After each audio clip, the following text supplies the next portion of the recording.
beginning, there was darkness, and then, bang, giving birth to an endless expanding existence of time, space, and matter. Every day, new discoveries are unlocking the mysterious, the mind-blowing, the deadly secrets of a place we call the universe. In the Star Wars universe, the Death Star is the ultimate weapon of mass destruction, able to annihilate entire planets. In the actual universe, the sky is filled with real-life Death Stars. They can be thought of as sort of a time bomb. Some are dangerously close to our planet. Earth's life might take a bad hit when that radiation reaches us. And one has the Earth in its crosshairs. It was almost a shock. I didn't believe it when I first saw it. They are the Death Stars, and they make the universe a very dangerous place.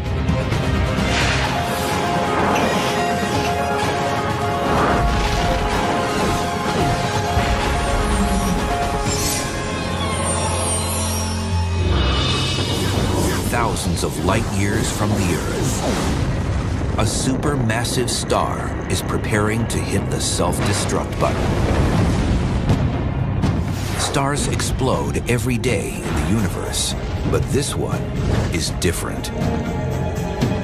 It lurks in the constellation Sagittarius, the mythological archer of the celestial zodiac. The star is called WR-104, and its destructive force could be targeting us and taking aim at our fragile blue planet with enough deadly radiation to ignite our protective ozone layer. This would incite drastic climate change, cause the extinction of many plant and animal species, and potentially the demise of mankind. WR-104 is just one of millions of massive Death Stars in the universe. These savage celestial bodies are aging giants, preparing to blast themselves into a stellar afterlife. At that point, the outer layers of the star have nothing left to support them against gravity, so they suddenly fall inwards.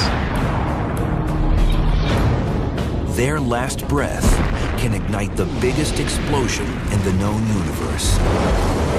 A gamma-ray burst. A blast far exceeding the energy output of our own sun over its entire 10 billion year life. If one were to target the Earth, life as we know it could cease to exist. This is what could happen with WR-104, making it a real-life Death Star. In the film Star Wars, the Death Star is the dark side's ultimate weapon.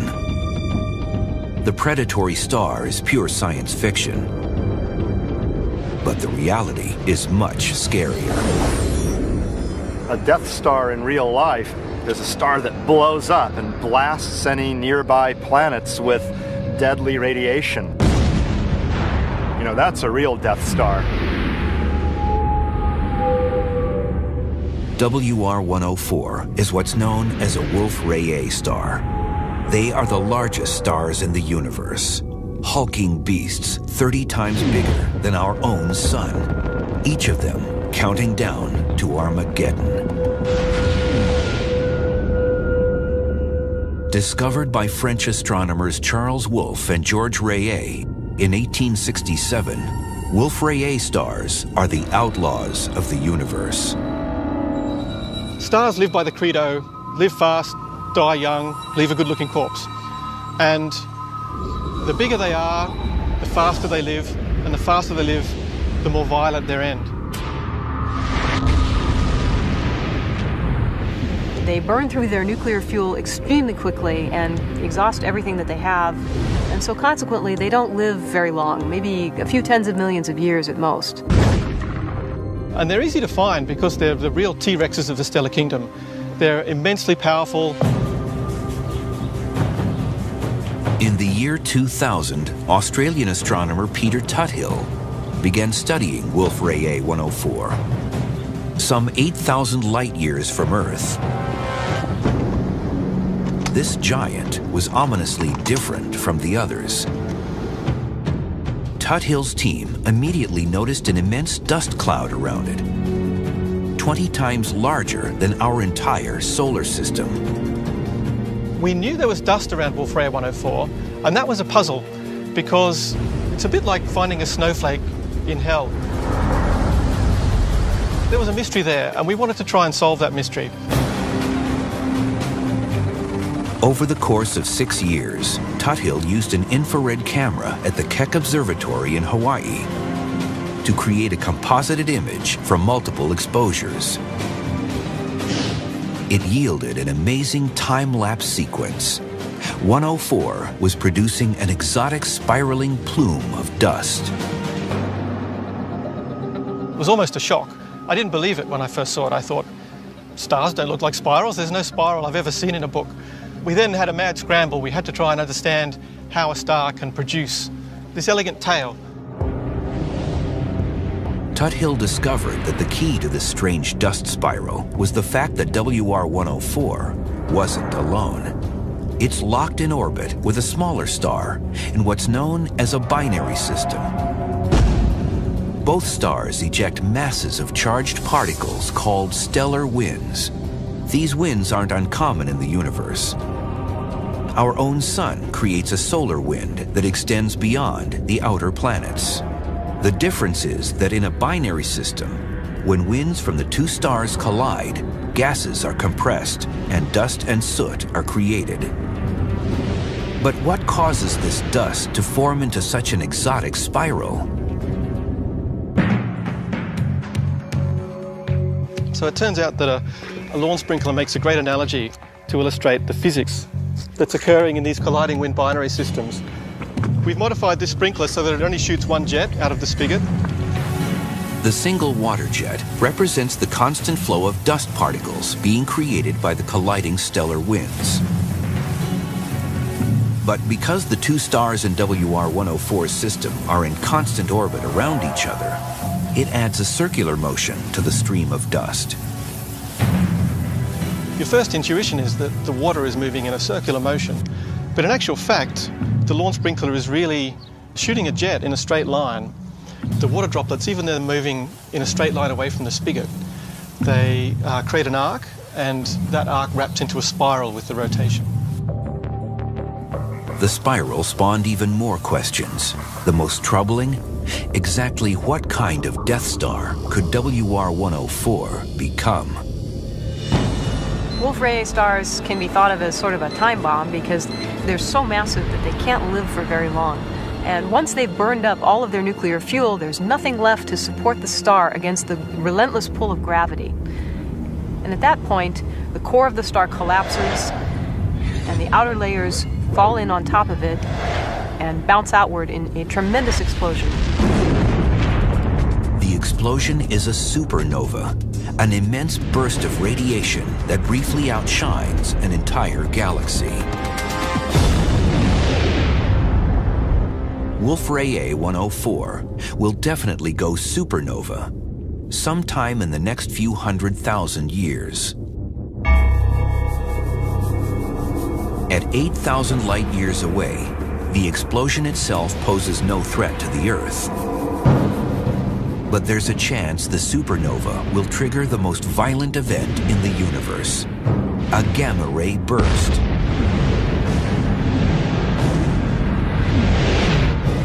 In a small percentage of these massive Death Stars, a gamma ray burst is triggered by the crushing transformation of a dying star into a black hole. As a star collapses, it produces a massive electric field. And in an instant, the energy from this electric field is turned into matter and antimatter particles, which then collide with each other and produce a huge pulse of energy. They are the most powerful energy beams in the electromagnetic spectrum, more lethal than microwaves, infrared energy, and even X-rays. Humans have learned to harness deadly gamma rays for useful purposes, such as food irradiation. By using gamma rays, food processors can eliminate microorganisms, bacteria, viruses, and insects. But the amount of gamma radiation applied is an extremely tiny fraction of the energy released in a stellar gamma ray burst. Gamma ray bursts produce so much radiation that if we were to create a gamma ray burst on Earth, it would be like a huge number of nuclear bombs going off. It would be devastating for life on Earth.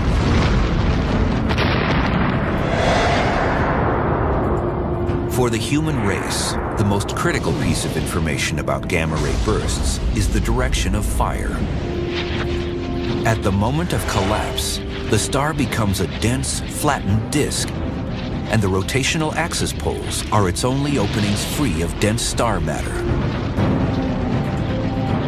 You get two relatively evacuated regions along the poles, and it's along those directions that material can be ejected because it encounters relatively little resistance.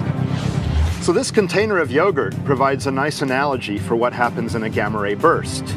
I'm going to drop the container of yogurt, and because of the sides of the container, yogurt is not going to be able to go out along those directions.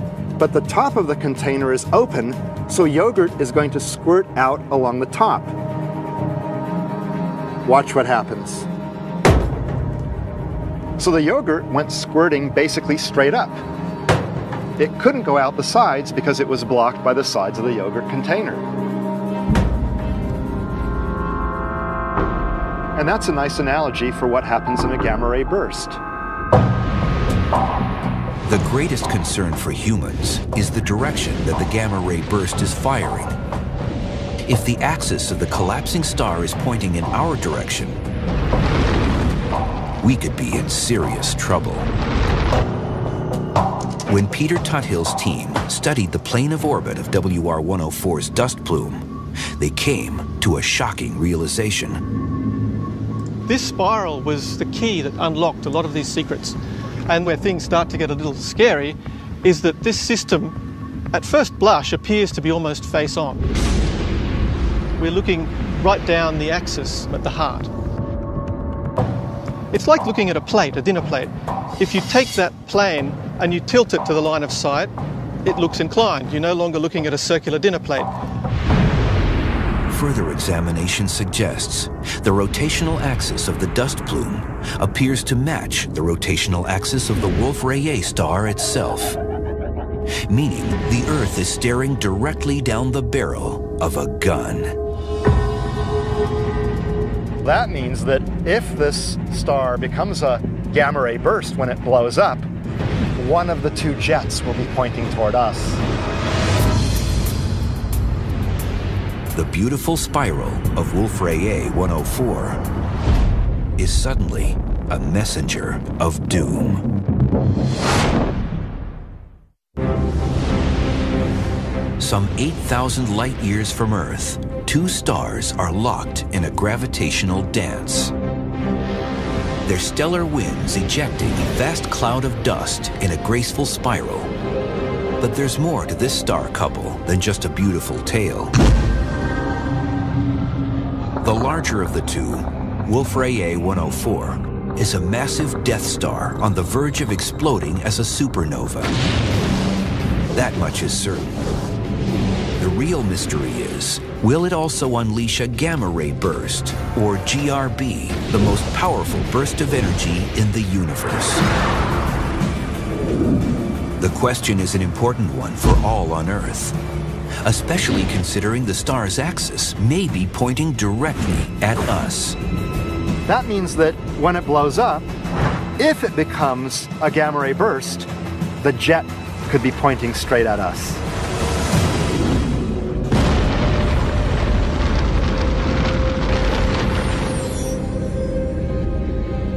WR-104 is counting down to destruction in the constellation Sagittarius. Named by Roman astrologers over 2,000 years ago, Sagittarius is Latin for the archer. And you have to ask, maybe were the ancients onto something? Is there something to do with the archer aiming at us? WR-104 can be thought of as an arrow pointing our way, if indeed it blows up as a gamma ray burst. There is little dispute among today's astronomers that a tightly focused beam from a gamma ray burst will travel vast distances in space.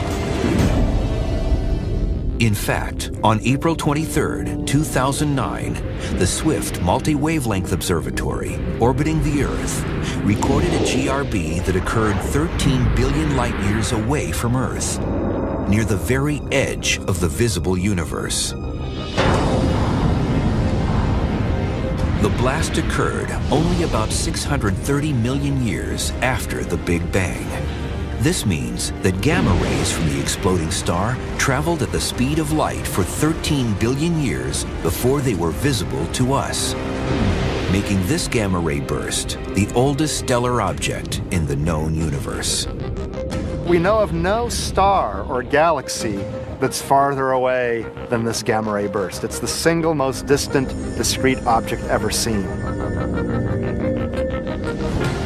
At only 8,000 light years, a GRB blast from Wolf-Rayet 104 could be catastrophic. The flash that we would see if Wolf-Rayet 104 went off would be much brighter than the sun, especially at gamma ray energies. A single gamma ray burst can easily exceed the total light output of millions of galaxies. And each of those galaxies contains 100 billion stars. This Death Star is a ticking time bomb. Scientists know for sure it will go supernova. But questions remain about its potential to unleash a gamma ray burst in the direction of Earth. That's the first point we need to establish. If it does produce a gamma ray burst, is that gamma ray burst pointing towards us? The spiraling axis of the star appears to be aimed in the direction of Earth. But with thousands of light years to travel, would the GRB beam actually hit the target? Would the archer's aim be true? We know it's pointing roughly toward us, but it could be pointing sufficiently away that the beam of radiation from the gamma ray burst, if it turns into a gamma ray burst, will actually miss us.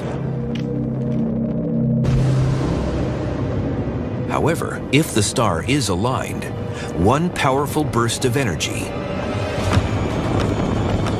could turn the Earth's ozone layer into a radioactive inferno. Even a gamma ray burst that's thousands of light years away could deplete the ozone layer to roughly half of its current level. Now that won't kill all of the species, but it could lead to what we call a mass extinction, where a good fraction of all living species die rather suddenly. So the burning question is, will the death of WR-104 really trigger a gamma ray burst? Scientists just don't know. The mandatory requirement for a star to produce a lethal gamma ray burst is high horsepower rotation. All stars rotate on their axes. Some massive stars can spin very fast. So the rotating star, the rotational energy is part of what produces the gamma ray burst. If you can put the brakes on, if you can take that rapidly spinning star and slow it down before it gets to that stage, you've defused that bomb.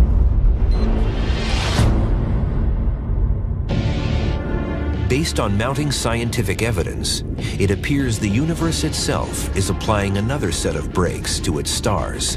It's called metallicity. Stars are primarily made of hydrogen and helium. But heavier, more complex elements are created every time a star explodes. Elements like carbon, nitrogen, and oxygen that then become the raw materials for the next generation of stars. So a star born today has more heavy elements, also known as a higher metallicity, than a star born earlier in the history of the universe.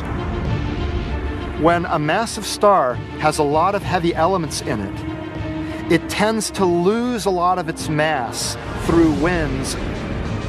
And if it loses a lot of its mass, it also loses a lot of its rotation. And it ends up rotating too slowly to form a GRB. So something is happening to the Wolf-Rayet stars today that's going up there and defusing all the bombs. So they're still blowing up as supernovae, but far, far fewer of them are taking that supernova to the next step as a gamma ray burst. Could these breaks slow WR-104 enough to render it harmless to the Earth? Many astronomers believe so. But what if they're wrong? At 8,000 light years away, is Earth really in the danger zone? When the Death Star, called WR-104, finally explodes, it has the potential to unleash a deadly gamma ray burst directly at Earth. It's believed the star is roughly 8,000 light years away from us. Is this close enough for a gamma ray burst to do damage to our planet? Being 5,000 to 8,000 light years away, it's in the danger zone. Earth's life might take a bad hit when that radiation reaches us. If it was another 2 or 3 times further away, we'd probably be okay. And if it was 2 or 3 times closer, we'd really be shaking in our boots. But it's just at the edge of its range where one would expect, well, you know, it might do something, but it's probably not going to roast us all in our sleep.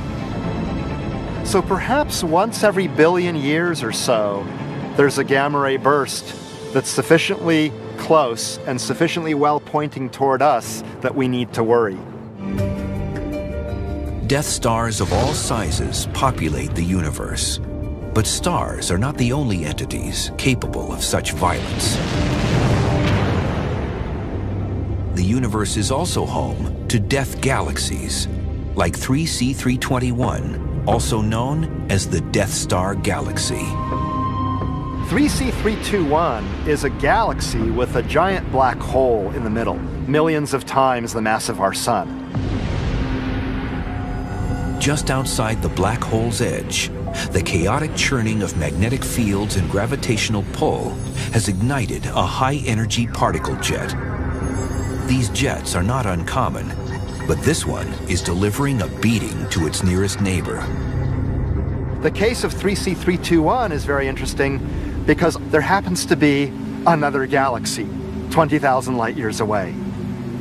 The stars in that galaxy are being blasted by the energetic particles and radiation from one of these jets. X-ray astronomer Dan Evans has been tracking the Death Star Galaxy and its violent behavior from the Chandra X-ray Satellite Control Center outside Boston. So we see black holes do kind of strange things, but only a very small fraction emit these powerful jets of particles. And a fraction even smaller, such as the 3C321 galaxy, the Death Star galaxy, smack into other companion galaxies. So that's incredibly rare.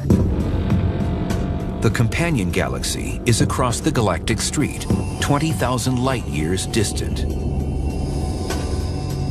The massive energy beam, even larger than a gamma ray burst from a dying star, is firing non-stop with a seemingly limitless energy supply.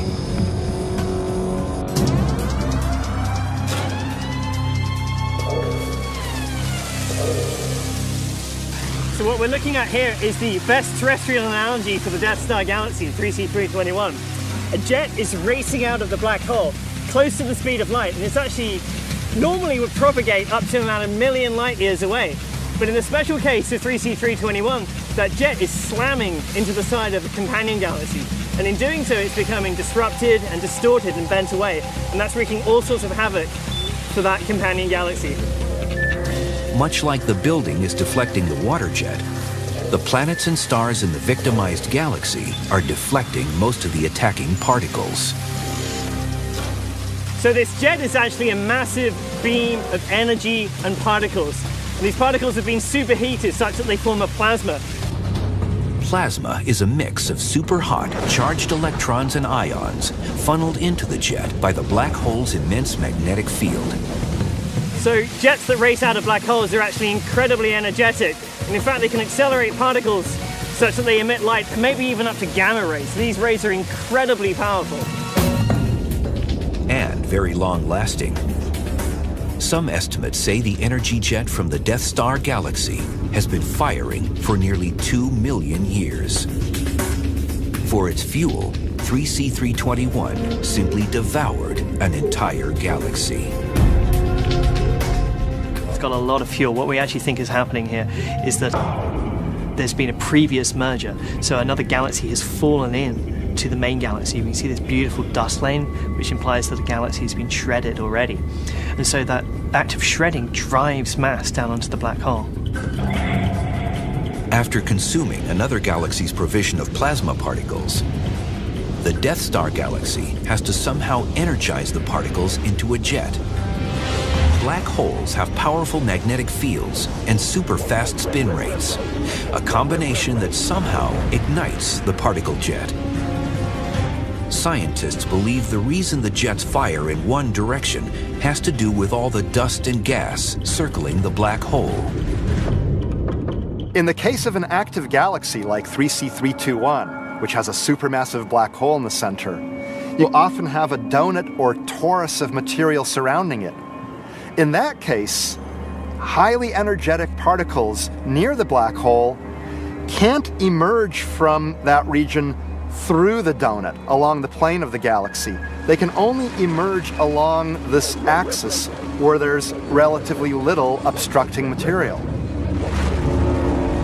Unfortunately for the companion galaxy, it's staring straight down the donut hole, and the jet's zone of impact is like the widely scattered blast of a cosmic shotgun. The problem with this jet of high-speed particles and radiation hitting the little galaxy 20,000 light years away is that the jet is wide enough to encompass a large number of stars in this galaxy. So any creatures living on any planets, orbiting any stars in that galaxy are in serious trouble right now. What if it were our own Milky Way being blasted by the Death Star galaxy? Put Earth in the path of the jet, and the effect on the ozone layer would be enormous and deadly. The gamma rays from the jet in 3C321 convert nitrogen gas into nitrous oxides, and it's those nitrous oxides that actually act as a catalyst in the destruction of ozone. So within a matter of weeks to months, maybe up to a year, the ozone layer will be completely obliterated. That's a nasty consequence. But like many phenomena observed in the universe, there is a recurring paradox. From death comes life. 3C321 not only destroys, it also creates. It's one of my favorite things about 3C321 is it demonstrates really clearly that black holes don't just gobble everything up in the universe. They're not all complete harbingers of destruction.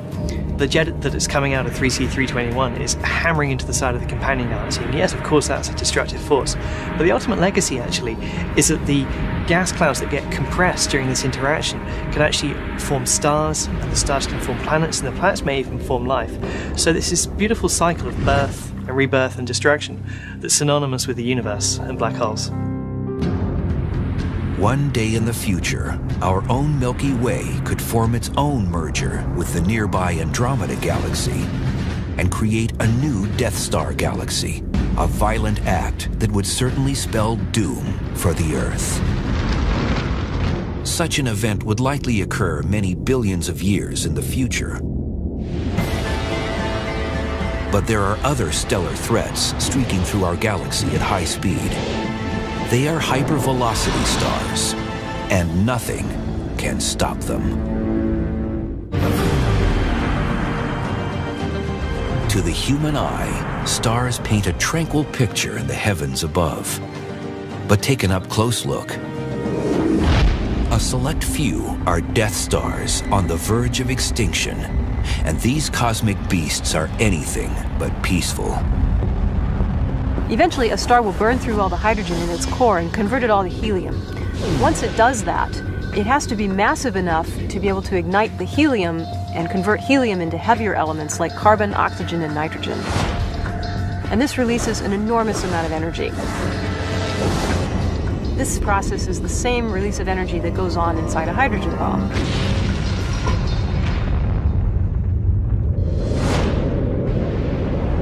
Though they are incredibly violent, most of these stars will one day burn up and slip quietly into the afterlife as stellar corpses called white dwarf stars, smallish balls of electrons and nuclei destined to never again burn brightly.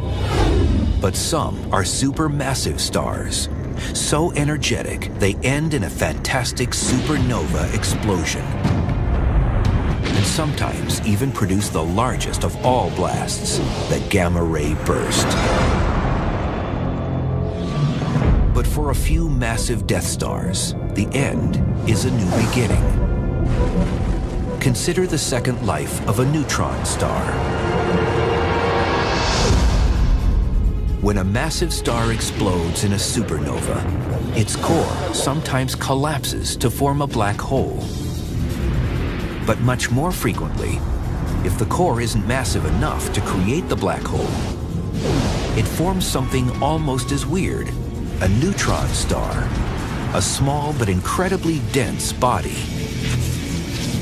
It actually has a huge amount of material compressed into a very small space. So you have, for example, the mass of our entire sun squeezed into a space maybe only a couple of tens of miles across. The gravity is so strong that the protons and electrons inside the atoms of the star are actually pushed together to form neutrons. And a neutron star can remain stable for billions of years. Neutron stars by themselves pose no danger to their celestial neighbors, unless they can find a partner. You can also get another death scenario for stars where there's a sort of mutual suicide pact between two neutron stars. These are called co-orbiting neutron stars, a phenomenon initiated when two neutron stars begin an intimate but doomed relationship. Their orbit narrows over millions of years until they finally meet in a flash of light.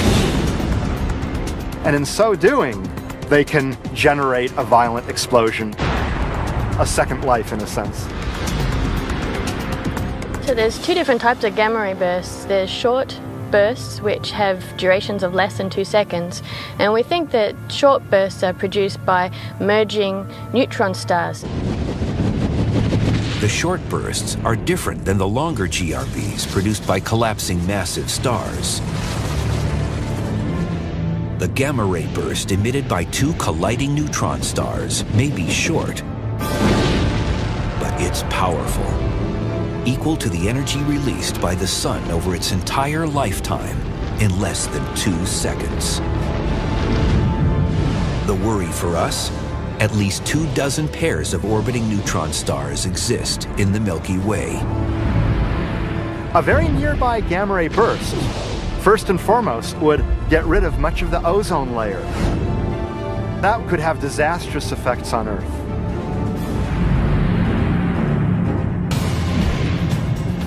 Some estimates hold that a violent neutron star merger occurs within about 3,000 light years of the sun every 100 million years. That's about the same interval as the mass extinction events recorded in the Earth's fossil record. Is it coincidence, or should we worry that the last tango of two dying stars might eventually blast the Earth's ozone layer with deadly gamma rays and alter the planet? Scientists don't know the answer. The chances are probably about the same as a runaway star plowing headlong into the Earth. It's a remote possibility, but fearsome to contemplate. You can actually have the possibility that a collection of stars that perhaps were all together in the same neighborhood interacting with each other, sometimes ejects a star just to wander off on its own. As far as we know, there are no wandering stars headed our way, but if that were to happen, it could be quite interesting. One scenario could see the Earth's orbit around the Sun disrupted by the gravitational pull of the wandering star.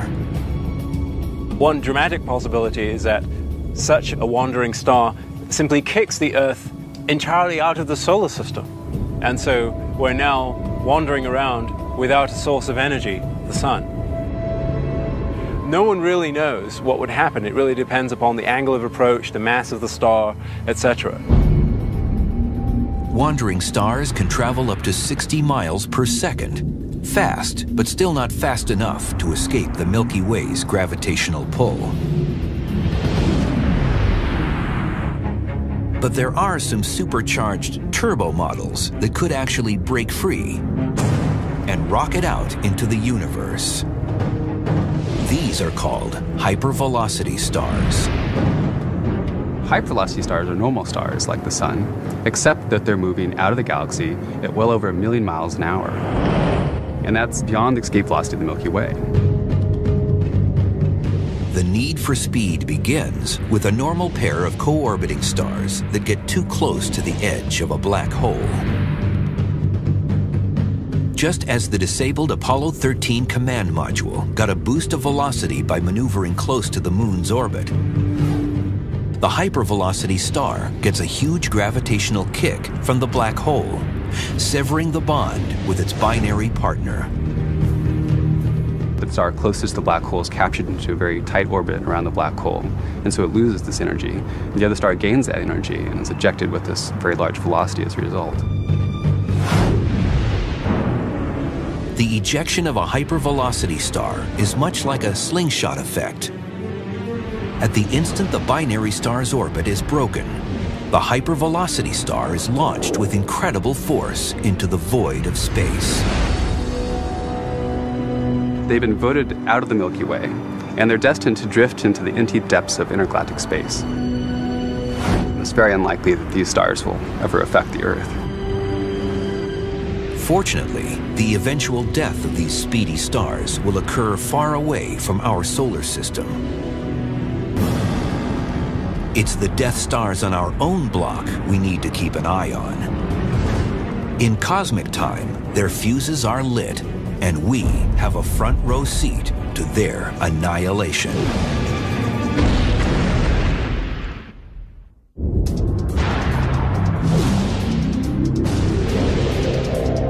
In remote corners of the universe, countless stars are biding their time on death row, sentenced to spectacular, violent endings.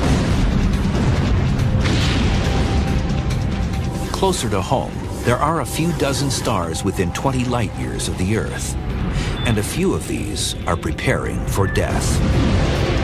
I think we're safe from the dangers of a normal supernova. In the case of a gamma ray burst, we're not so sure.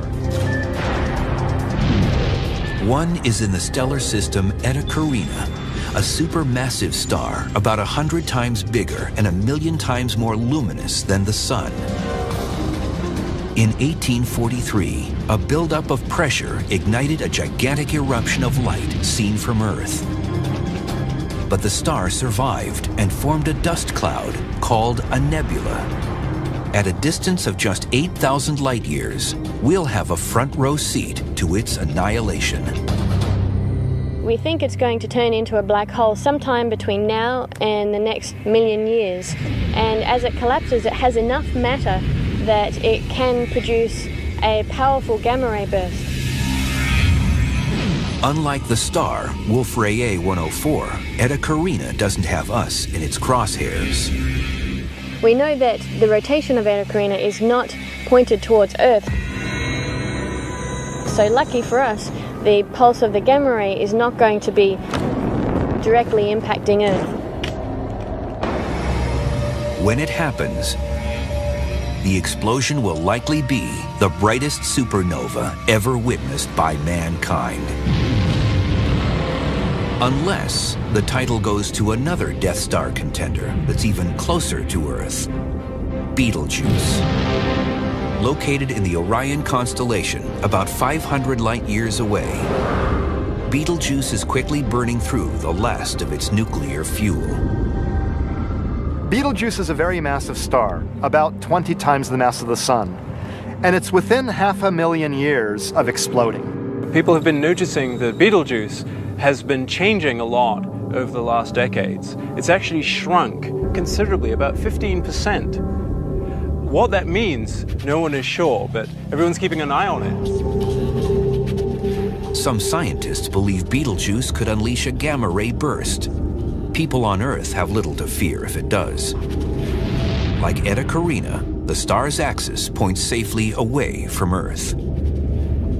Not only that, but Betelgeuse may also have a built-in blast shield. Its explosion will be relatively normal. It won't be a gamma-ray burst because there's this thick hydrogen envelope in Betelgeuse, and that hydrogen envelope will probably prevent the jet of particles and radiation from emerging.